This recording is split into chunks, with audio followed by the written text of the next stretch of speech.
Bismillahirrahmanirrahim. Alhamdulillahirabbil alamin wassalatu wassalamu ala sayyidil mursalin wa ala alihi wa sahbihi ajma'in.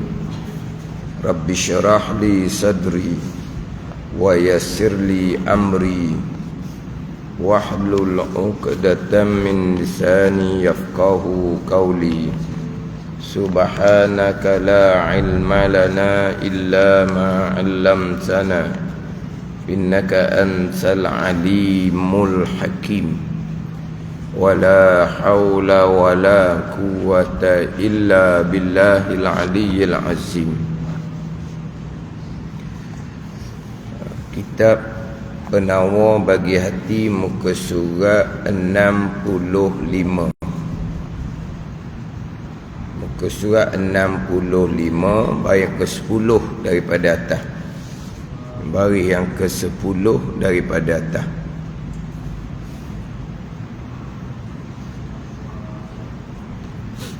Qala al-muallifu rahimahullahu ta'ala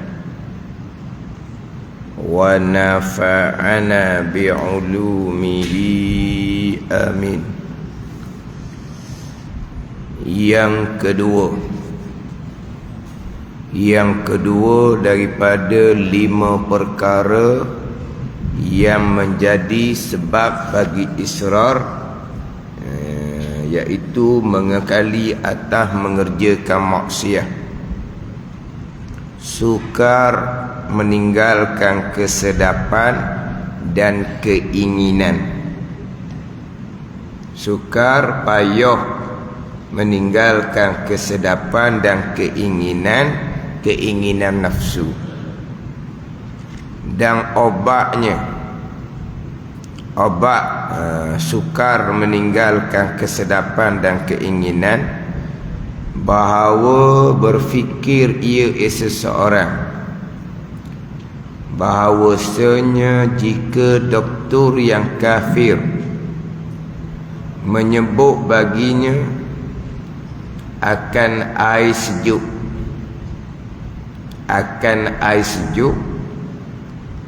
saya tanda sini ni air batu.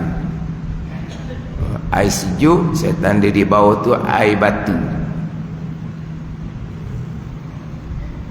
Pantang bagi penyakitnya dan memberi mudarat oleh air sejuk itu akan penyakitnya. Nescaya meninggalkan ia seseorang akan air sejuk itu, sekalipun bersangatan ingin ia seseorang kepada air sejuk.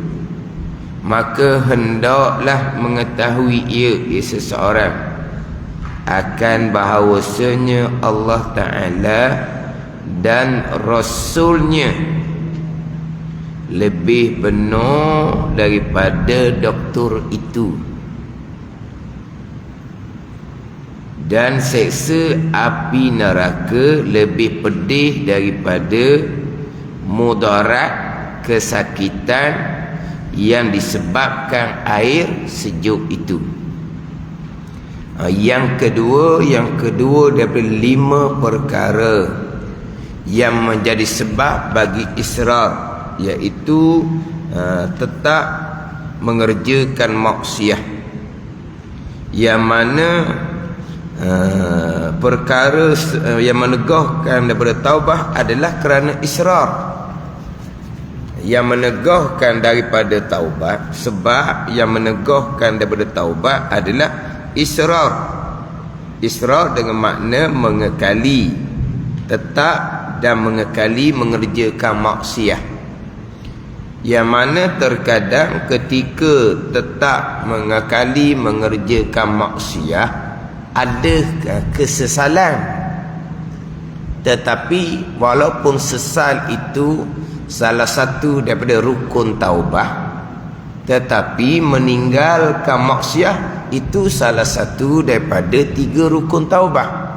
Hati menyesal sekalipun tapi meneruskan pekerjaan maksiat, maka tidak dinamakan orang yang bertaubat.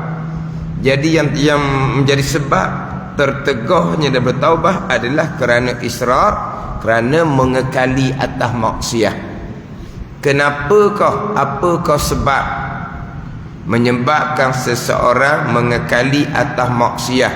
5 perkara, 5 sebab. Sebagaimana bicara minggu lepasnya, ini bicara orang-orang yang berilmu. Sebab bicara taubah adalah daripada mereka yang berilmu. Man la yutilbal in falaysa bitaib. Sesiapa yang tidak menuntut ilmu tidak dinamakan orang yang bertaubah. Tanpa ilmu tidak ada taubah. Sebab mengekali jahil fardu ain tu sebesar-besar dosa, sekeji-keji dosa. Tak ada taubah langsung. Walaupun duduk di masjid sekalipun, walaupun rupa insaf sekalipun, sentiasa menangis di hadapan Allah Ta'ala sekalipun, itu bukan taubah. Sebab mengekali jahil fardu ain itulah dosa besar kerana mengekali jahil fardu ain. Bila jahil fardu ain akidah, berpegang dengan akidah yang dosa besar. Bila mengekali jahil fardu ain fiqh, semayang tanpa melengkapkan syarat dan rukun, dosa besar yang lain pula. Apabila mengekali dosa besar, apabila mengekali jahil fardu ain tasawuf, akan mengekali dosa besar riya, ujub, takabur. Puncanya kerana mengekali jahil fardu ain. Untuk memastikan orang yang beragama lengkap Islam, iman dan ihsan dengan pegangan yang sebenar, dengan ketaatan ibadah zahir batin yang sebenar, umbinya adalah ilmu fardu ain. Itu umbi dia. Umbi dianya balik kepada ilmu fardu ain untuk menjadi mereka-mereka yang beriman dan mereka-mereka yang beramal soleh. Mereka yang beriman, mereka yang lengkap fardu ain ilmu tauhid. Mereka yang beramal soleh, mereka yang lengkap ilmu fardu ain fiqh dan tasawuf. Barulah mereka yang beriman dan beramal soleh, lengkap agama Islam, iman dan ihsan. Jadi tanpa ilmu tidak ada bicara agama, sama telah nak bicara taubah. Walaupun tadi nampak insaf, menangis, itu bukan taubah. Tapi ilmu bukan taubah. Dan kitab Minhaj, ilmu akabah yang pertama, taubah akabah yang kedua. Itu susunan dalam kitab Minhajul Abidin. Sekarang kita bicara sifat mahmudah yang pertama dan kita pernah bagi hati. Sebelum tu sifat mazmumah 10 perkara. Kenal tu dulu. Barulah pergi pada taubah daripada sifat mazmumah 10 perkara terdahulu. Sebelum membicarakan 10 sifat mazmumah, membicarakan hak berkaitan dengan anggota yang 7. Mata, telinga, lidah, perut, faraj, tangan dan kaki. Apakah maksiat daripada anggota yang 7 yang wajib bertaubah? Maka ilmu terlebih dahulu. Kemudian sebelum tu ikut susunan ilmu fiqh. Bertaubah daripada dosa besar kerana meninggalkan sembahyang contohnya. Yang mana terkadang meninggalkan sembahyang ni orang yang tidak menyangka ia meninggalkan sembahyang. Tiba-tiba dia meninggalkan kesembahyang kerana jahilnya ilmu fardu ain bab taharah, contoh haid dan nifas. Itu contoh mudah. Jahilnya fardu ain bab taharah, haid dan nifas, akhirnya dok sembahyang dalam keadaan sudah berkewajipan sembahyang kerana jahil bab hukum haid dan nifas. Itu contoh. Kemudian sebelum dia ada ilmu fiqh pula ilmu tauhid. Tauhid, fiqh, tasawuf, ilmu tauhid. Nak bertaubat yang pertama berpegang dengan akidah Ahlussunnah wal Jamaah. Memelihara, membersihkan hati daripada akidah yang terpesong. Itu hak mula-mula sekali. Umbinya adalah ilmu fardu ain, tauhid, fiqh dan tasawuf. Tanpa ilmu tidak ada taubah. Man la yutibal ilm falaysa bitaib. Mereka tidak minta ilmu, tidak ada bahagian taubah. Ilmu ada dah ni. Ilmu ada dah. Kenal dah dosa dan pahala, tetapi masih lagi mengekali atas dosa. Macam sebut minggu lepas lah, dosa akidah insya-Allah lah tak ada. Dosa bab fiqh insya-Allah lah tak ada. Semayang pasti dilengkapkan dengan syarat dan rukun. Hak dosa mana ni? Dosa mata, dosa telinga, dosa lidah, dosa perut, dosa farah, dosa tangan dan kaki.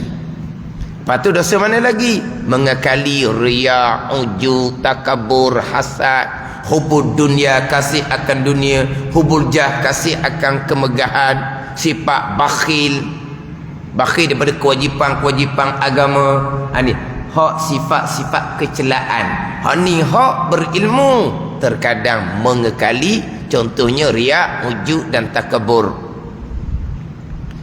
Berilmu akidah insya-Allah tak ada dah dosa akidah. Ni hak tasawuf. Hak batin, hak zahir, mata, telinga, lidah tu lah hak zahir. Perut, faras, tangan dan kaki itu hak zahir. Berilmu tetapi mengekali atas maksiat. Kenapa kali tak maksiat? Kerana 5 perkara.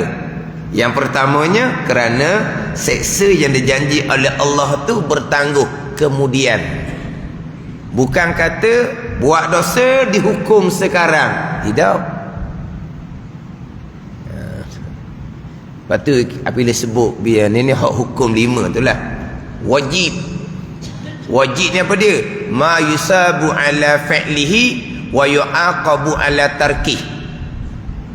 Wajib ni barang yang dijanjikan pahala apabila mengerjakan dan diseksa apabila meninggalkan. Dijanji seksa, bukan diseksa. Tak ada kena seksa-seksanya tinggal kewajipan. Wa yu'aqabu ala tarkih, dan diseksa atas kerana meninggalkan kewajipan. Dijanji seksa pada hari akhirat bertangguh. Wa yu'aqabu ala tarkih, dan diseksa kerana meninggalkan kewajipan. Tinggal semayang kena seksa lalu dah. Rebah lalu dah. Tengok perkara maksiat, makna diseksa lalu dah. Mata jadi sakit contohnya. Dak, wa yu'aqabu ala tarki, dijanji seksa kerana kerana meninggalkan kewajipan. Dijanji seksa tu bila? Hari akhirat bertangguh. Kemudian tabiat manusia ni dia buat ringan, buat mudah. Perkara yang bertangguh dia buat ringan, buat mudah. Itu tabiat manusia. Waktu macam mana nak mengubati ni? Hak tabiat manusia ni bermudah-mudah dengan barang yang bertangguh. Kena ingat, sentiasa kena ingat bahawa masa yang akan datang, bertangguh akan datang hampir. Pepatah Arabnya kullu atin qarib walau mi'ata am. Perkara yang mendatang, perkara yang mendatang hampir, walau mi'ata am, walaupun 1000 tahun. Walaupun 1000 tahun. Sebab apa? Sebab pada pergi. Hak jauhnya bila? Hak lepas. Mana hak jauhnya? Hak tadi jauh dah tu. Hak kemarin lagi jauh. Hak tadi dah jauh, sekejap baru jauh. Sebab apa? Sebab masa sudah menjauh. Baru tadi jauh. Hak akan datang walau mi'ata'am, walaupun 1000 tahun sekalipun, hampir. Yang mendatang itu hampir. Kemudian kita kena fikir, ingat balik pula bahawa mati kita tu hampir. Sebab mati kita pada masa akan datang. Pada masa akan datang hampir. Kalau kata mati 10 tahun lagi, hampir. 20 tahun lagi, hampir. Tapi matinya bila-bila masa. Dalam fadul takdir tahu mati 10 tahun lagi. Hampir. Sebab apa? Sebab masa pergi kepada hak mati 10 tahun lagi tu. Mati kita bila-bila masa tak tahu bila. Mati sahaja tanpa bertaubat kepada Allah Subhanahu wa taala, dijanjikan seksa di alam barzah. Dijanjikan seksa di alam barzah. Jadi sebab yang pertama, kenapa mengekalkan atau mewujudkan maksiat, kerana seksa dijanji itu bertangguh, bukan segera. Itu sebab yang pertama. Yang kedua, daripada 5 perkara, 5 sebab, sukar payah meninggalkan kesedapan dan keinginan. Kesedapan dan keinginan. Maksiat mata, maksiat telinga contohnya. Maksiat mata, bagai-bagai perkara yang dilihat, yang diharamkan oleh Allah, kenapa payah nak tinggal? Kenapa? Kerana nafsu suka. Dengar yang melalaikan, kenapa sukar untuk meninggalkan? Nafsu suka. Nafsu suka. Ni cerita hak maksiat ni. Ni cerita hak maksiat. Hak melalaikan tak cerita ni. Berjam-jam kadang-kadang masa dihabiskan dengan perkara yang melalaikan. Berjam-jam dengan perkara yang melalaikan, yang tidak maksiat tapi melalaikan, akhirnya bawa kepada maksiat. Kenapa sukar untuk meninggalkan? Kerana keinginan nafsu. Kerana kesedapan, kerana keinginan nafsu.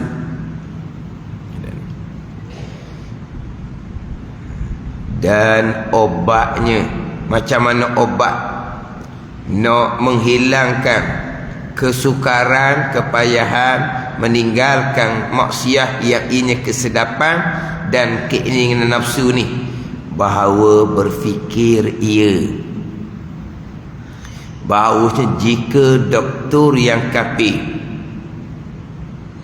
doktor yang kafir, dia memang doktor ni eja dengan kaf dah, dengan kaf. Doktor bukan dengan kaf, kaf, eja dengan kaf. Bahawasanya jika doktor yang kafir, lebih lagi doktor yang muslim, ni doktor yang kafir. Jadi sebut oleh pengarang ni doktor yang kafir. Maknanya kita ikut doktor ni, walaupun doktor ni doktor yang kafir sekalipun. Lebih lagi kalau you beritahu tu doktor yang muslim, doktor yang kafir sekalipun. Bahawasanya jika doktor yang kafir menyebut baginya, bagi seseorang, akan air sejuk atau air batu pantang bagi penyakitnya, penyakit seseorang, dan memberi mudarat oleh air sejuk itu akan penyakitnya, nescaya meninggal ia seseorang akan air sejuk itu, sekalipun bersangatan ingin ia seseorang kepadanya, kepada air sejuk. Sebab apa? Sebab seksaannya, seksa sakit itu sekarang, segera. Maka walaupun ingin sekalipun, doktor kafir pesan, air sejuk, air batu ni pantang, tinggal segera, walaupun nafsu sangat ingin, suka pada air batu. Tapi dicerita dengan doktor kafir ni, sekalipun turut membenarkan, ikut akan perkataan doktor kafir. Kalau doktor Islam sama telah lah, dia hukum pekoh lah, hukum pekoh. Contohnya, ini cerita bab, contoh ni minum, ni contoh. Doktor menyatakan bahawa penyakit kita ni tak boleh kena air. Contoh, untuk berwuduk ke, untuk mandi wajib ke, maka kita wajib berpindah kepada tayamum dengan debu. Dalam mazhab Syafi'i kitanya sama dengan mazhab Maliki, walaupun doktor yang beritahu tu doktor kafir sekalipun. Ada pun mazhab Hanafi, mazhab Hambali, nak berpindah daripada air berwuduk mandi wajib ni kepada tayamum ni, syarat doktor yang memberitahu mudarat menggunakan air, syaratnya doktor Muslim. Itu mazhab Hanafi, mazhab Hambali. Mazhab Maliki, mazhab Syafi'i kita, walaupun yang beritahu tu doktor kafir sekalipun, hukum pekoh terima. Doktor kafir ni kata tak boleh pakai air. Nak berwuduk, nak mandi wajib macam mana? Wajib berpindah kepada tayamum dengan debu. Doktor kafir tu sekalipun diterima. Apa yang dikatakan doktor kafir tu diterima dalam hukum pekoh mazhab Maliki dengan mazhab Syafi'i. Tapi seeloknya carilah, tanyalah doktor yang kedua pula, hak Muslim pula. Sebab mazhab Hanafi, mazhab Hambali tak terima, melainkan mesti doktor tu doktor yang Muslim. Ni bab air berpindah pada debu. Ni setakat minum air sejuk tak minum air sejuk je ni. Ni maknanya daripada asalnya wajib berwuduk, nak pindah dengan debu tayamum ni kena cukup syarat. Mana syaratnya? Mudarat. Mudarat ni cerita siapa? Cerita doktor. Doktor ni doktor Muslim ke tak ni? Mazhab Syafi'i, Maliki tak apa, doktor kafir pun ada gitu. Sebab nak pindah ni daripada wuduk kepada tayamum. Ni bab minum air tu je, buat contoh. Ada ni. Kalau balik pada hukum pekoh lah. Tapi cuma cerita ni bukan cerita ni bab masalah minum air je. Dia nak ceritanya kalau doktor kafir menyebut baginya akan air sejuk, air batu tu pantang bagi penyakitnya dan bermudarat oleh air sejuk itu akan penyakitnya. Nescaya meninggalkan ia seseorang akan air sejuk itu sekalipun bersangatan ingin ia seseorang kepadanya kepada air sejuk. Kenapa ni? Kerana takut kemudaratan yang akan kena atas dia kalau dia minum air sejuk, air batu juga. Maka dia pun ikut perkataan doktor. Doktor kata mudarat kena pantang daripada air sejuk, air batu.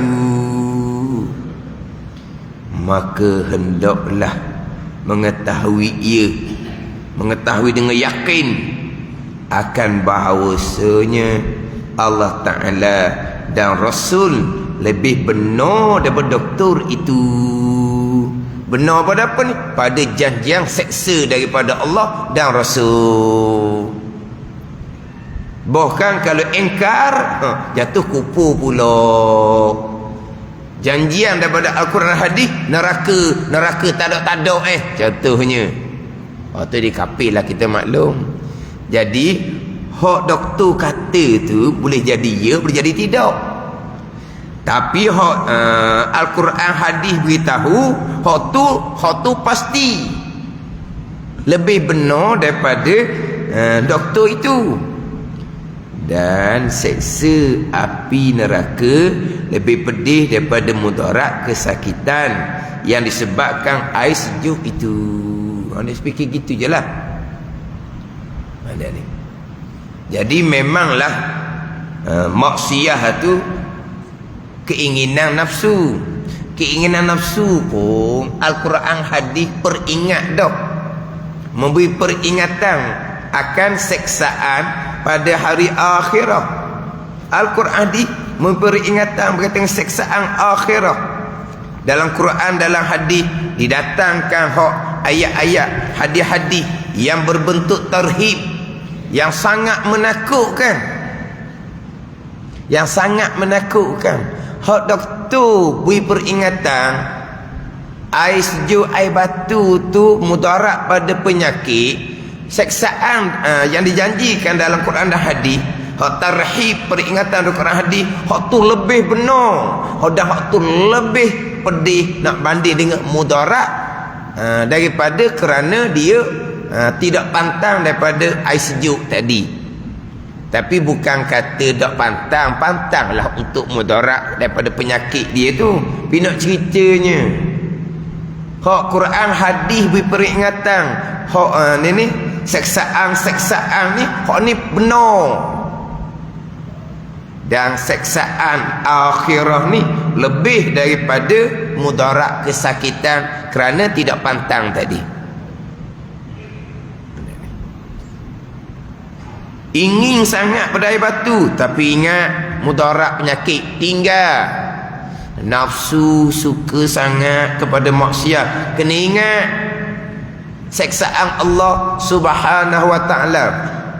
Peringatan seksaan Al-Quran dan hadis benar dan lebih pedih daripada mudarat kerana sakit tak pantang tadi. Ayat-ayat hadis-hadis yang berbentuk tarhib, yang memperingatkan, yang menakutkan, yang menimbulkan khauf takut kita akan Allah Subhanahu wa ta'ala. Di ayat ni ada berbentuk taghrib dia panggil, yang menggemarkan, yang menggembirakan. Cerita bab balasan baik nikmat di hari akhirat. Tapi diiringi dengan ayat tarhib. Jangan cerita hak sedap-sedap je, kena cerita hak sedap dan cerita hak menakutkan. Peringatan yang menakutkan daripada Allah dan daripada Rasul. Dia panggil tarhib, satu lagi panggil taghrib. Taghrib ni ayat hadis yang menggemarkan, yang menimbulkan rajak harap kita akan kurniaan daripada Allah Subhanahu wa ta'ala. Ayat yang berbentuk hadis berbentuk tarhib memperingatkan, menimbulkan takut kita akan seksaan Allah. Walaupun maksiat ni sedap dengan nafsu, kena tinggal segera, sebab ingat akan janji seksa daripada Allah Subhanahu wa ta'ala. Dan menetapkan ia dalam hatinya akan bahawasanya apabila sukar atas seseorang, sukar atas meninggalkan kesedapan dan keinginan pada masa yang sedikit, pada masa yang sekejap.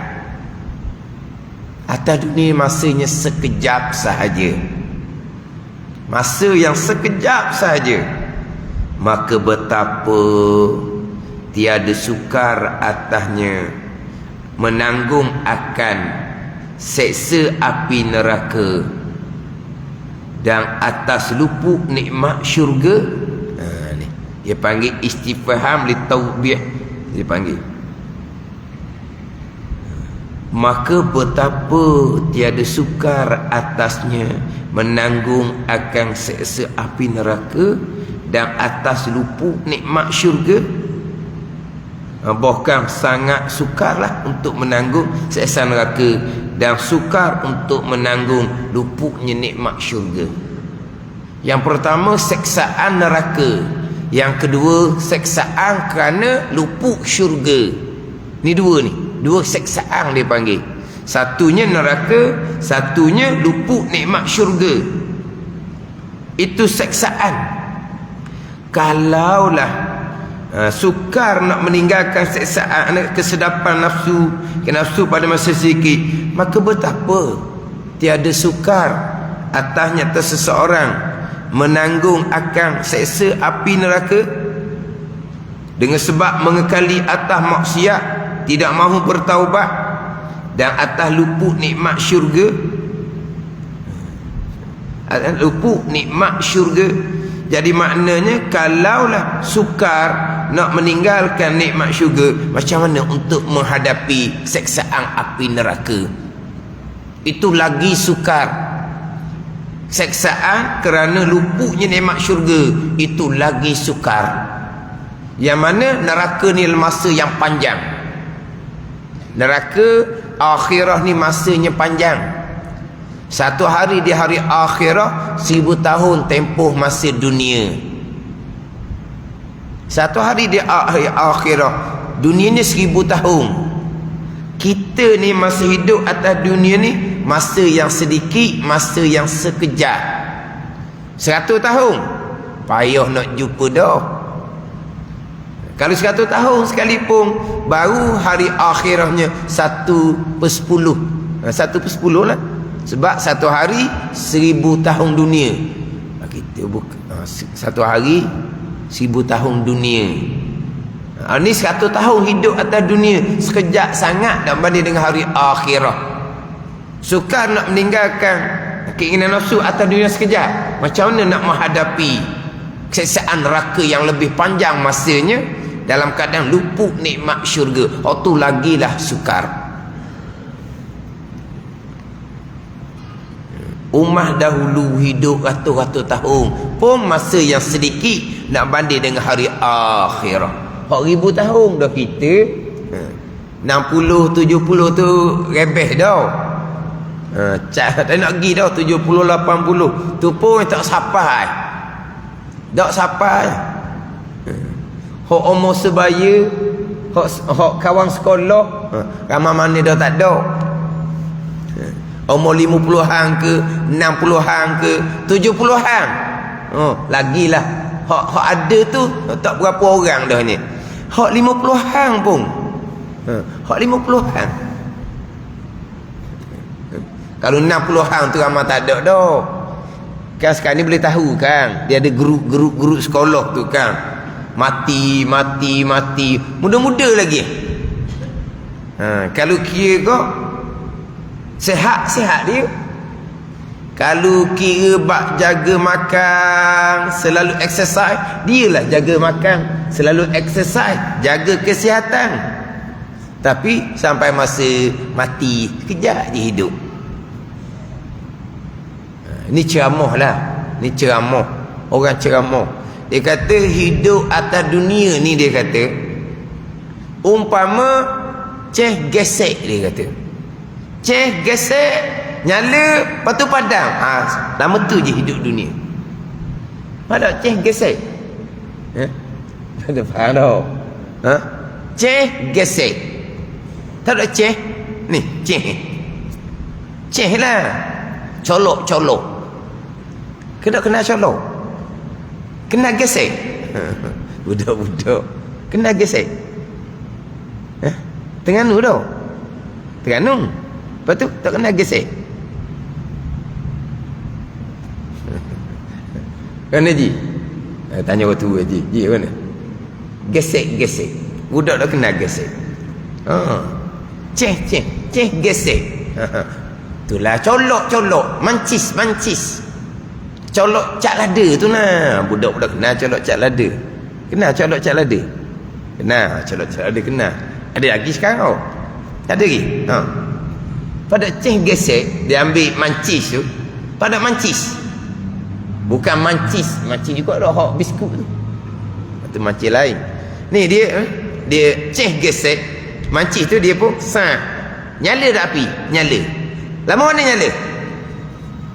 Sekejap padam. Tu ya hidup atas dunia. Dia buat ceramah gitu. Dengar dia buat cerita sedap. Dia kata hidup atas dunia umpama ceh gesek. Sekejap je nyala api, berapa saat je. Tangan kena lepas dah, tidak apa. Makan tangan lah kalau tak lepas. Sekejap sangat. Diumpamakan, ada orang ceramah, dia kata diumpamakan burung hinggap atas dahan kayu. Burung hinggap atas dahan kayu. Sekejap sahaja burung tu akan terbang ke lain. Itu je masa hidup kita di dunia. Masa yang sedikit, masa yang sekejap. Kalaulah sukar untuk meninggalkan kesedapan, keinginan nafsu dan masa sekejap, macam mana nak menanggung seksaan neraka masa yang panjang? Ini cerita seksaan neraka bagi orang yang beriman, yang melakukan kemaksiatan tanpa bertaubat. Sebab ini cerita orang yang berilmu, yang beriman, yang berakidah, yang mentauhidkan Allah tetapi melakukan maksiat zahir dan batin tanpa bertaubat. Kenapa? Kerana maksiat tu sedap dengan keinginan hawa nafsu, maka dosanya banyak, dia akan diseksa dalam neraka Jahannam. Tapi masa seksaan cukup panjang, walaupun tidak kekal sekalipun, sebab dia orang yang beriman. Oh, kalau hok mati kufur wa'iyazzabillah, tu tak ada bicara hok tu. Oh, tu tak cerita dah. Masa yang lama di hari akhir tak cerita dah tu. Sebab apa? Kekal neraka selama-lamanya wa'iyazzabillah. Ini cerita ni orang yang ada iman, orang yang ada akidah. Orang yang berilmu, ada iman, ada akidah, tapi maksiat zahir batin tidak ditinggalkan. Sebab apa? Sebab sukar untuk meninggalkan kesedapan, keinginan hawa nafsu pada masa hidup dunia yang sekejap sahaja. Akhirnya akan menanggung siksaan neraka masa yang panjang, luput nikmat syurga dalam masa yang panjang. Kenapa? Kerana tidak mengekali maksiat tanpa bertaubat dengan Allah Subhanahu wa ta'ala. Ini hak sebab yang kedua daripada 5 sebab. Kemudian tengok kitab ni, Doktor Kapi satu dah, hukum pekoh terima.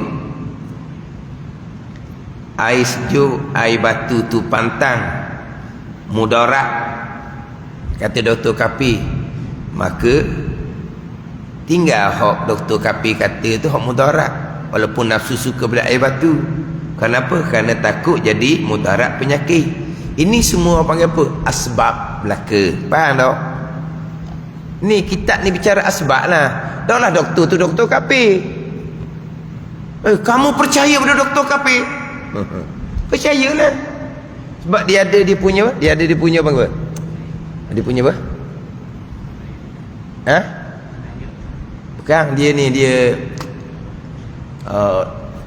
kerja dia tu kan dia apa? Dan kerja dia kan apa dia? Integriti apa? Kerja dia tu. Walaupun dia kafir, dia kena jujur dengan kerjaan dia tu. Apa? Mana percaya? Percaya pada Doktor Kapi. Percaya sebab tu pantang. Oh, percaya pada Allah, itu iman. Oh, pelik. Ada ni. Ni kena faham molek sekarang ni. Sebut percaya kau? Percaya kepada makhluk, tak percaya kepada Allah. Oh, ni sakit jiwa ni. Salah mengaji pesen ni. Percaya. Bukan makan berpegang. Tak sama dengan percaya akan Allah, percaya akan qada qadar. Itu bicara iman, bicara akidah. Percaya. Kamu percaya tak kalau dia yang buat? Oh, kalau dia buat saya percaya. Orang lain buat tak percaya, tak harap. Kalau dia buat saya percaya, saya harap. Percaya harap ke makhluk? Asbab. Ada ni. Oh, sekarang ni kan cakap asbab je, disyirikkan, dinafikan tauhid. Waktu cuma tu, waktulah musibah daripada salah pengajian. Tauhid fardu ainnya tak lepas, pergi cari pula tasawuf haqiqah. Ni di pos umpama ni. Penyakit seumpama ni. Ini cuma cerita asbab belaka. Cerita asbab. Pantang pun semua tu cerita asbab. Menjadi mudarat itu semua cerita asbab belaka. Hakikatnya, manfaat mudarat tu daripada Allah Ta'ala belaka. Manfaat mudarat daripada Allah Ta'ala belaka. An-nafi' ad-dar, Allah Ta'ala yang bagi manfaat, Allah Ta'ala yang bagi mudarat. Cerita pantang ni contoh dalam kitab Minhajul Abidin lah. Cerita pantang. Masa datangkan hadis nabinya, aslu kulli da'in al-baradah Wa aslu kulli dawain al-himyah, kata Nabi. Punca tiap-tiap penyakit ialah banyak makan. Dan punca tiap-tiap ubat ialah pantang. Ni. Yang jadi banyak penyakit, Nabi kata kerana banyak makan. Betul tak? Betul lah. Dan umbi kepada obat adalah pantang. Nabi kata pantang. Imam Ghazali buat bandingan berkaitan dengan buat ibadah kemudian pantang daripada maksiat. Buat ibadah pantang daripada maksiat. Yang lebih besarnya adalah pantang daripada maksiat. Ibadah kurang tak apa, janji pantang daripada maksiat. Ibadah buat, maksiat buat, tak jadi gitu. Ibadah kurang, hak kewajipan sudut ceritalah, bukan dok semayang, dok puasa ni. Hak wajib tu tetaplah. Tapi amal sunat dia tak ada. Semayang sunat tak ada, puasa sunat tak ada, baca Quran tak ada. Tapi dia pantang daripada maksiat. Itu lebih baik daripada rajin buat amal sunat tapi maksiatnya tidak dipantangkan. Hak comel sangat-sangatnya kuat buat ibadah, pantang daripada maksiat. Comel sekali dah tu. Hak nombor 2-nya, ibadahnya kurang tapi pantang daripada maksiat. Ibadah rajin, maksiat tidak pantang. Tu tak ada guna gitu. Maka buat bandinganlah dengan hak pantang dia, hak obat ni pantang. Maknanya kalau orang ni makan obat sungguh-sungguh, ikut jadual, serta pantang daripada benda yang mudarat, tu nombor 1. Dia bak makan obat, tak boleh makan obat. Dia tak boleh makan obat. Ada orang tak boleh makan obat. Kalau obat butir tu dia kena makan dengan roti lah, dia kena bubuh dalam kuih lah. Kalau obat butir. Kalau obat air langsung tidur. Pada ni. Kalau obat butir tu dia kena bubuh dalam roti, kena telang dengan roti, kena telang dengan kuih. Dia tak boleh telang, obat dia tak boleh telang. Ada. Dia kalau obat payah. Tapi dia pantang daripada hok bisa, tak apa. Obat ikut jadual, makan bisa pun ikut jadual juga. Tak ada guna gitu. Pada Imam Ghazali buat bandingan. Buat bandingan macam mana? Dia bandingan hak nombor 1-nya kuat ibadah, pantang daripada maksiat. Tu nombor 1. Nombor 2, ibadahnya kurang tapi maksiatnya dia pelihara, dia pantang dia maksiat. Tu comel dah. Tak apa dah setara tu. Ibadah rajin, sembahyang sunat rajin, puasa sunat rajin, baca Quran rajin, tapi tidak pantang daripada maksiat. Maksiat mata, maksiat telinga, maksiat lidah, tak pantang daripada mengumpat contohnya. Tak ada guna gitu. Ada ni. Maka bandingannya tadilah, orang ni kalau makan obat nombor 1. Mana kalau obat air tu dijilat pula, disudu tu. Ni kalau jenis budak-budak jenis suka ke obat. Dulu kan obat budak sudu, sekarang ni obat dibubuh dalam tu, dia macam tarik tu kan. Kalau budak jenis suka ke obat atas sudu tu dijilat pula dah. Sukanya ke obat. Ada. Obat makan ikut jadual, dia pantang daripada bisa. Tu nombor 1. Tak apalah, malah makan obat pun tak apalah, tapi pantang. Tu nombor 2. Makan obat ikut jadual tapi pantang, tak ada pantang langsung. Hak hebat laginya, obat tak makan, hak bisa dia makan. Tu pun nombor 1 juga. Nombor 1 bawah. Tu nombor 1 juga. Ibadah tak sama sekali, maksiat semata-mata. Tu berat sekali. Berat sekali. Maknanya sekurang-kurang kata Imam Ghazali, pantang maksiat tu nombor 1. Pantang maksiat walaupun ibadahnya kurang. Tak apa dah. Pentingnya pantang daripada maksiat. Sebab tu sabar ketika pantang daripada maksiat boleh 600 pahala, 600 darajah.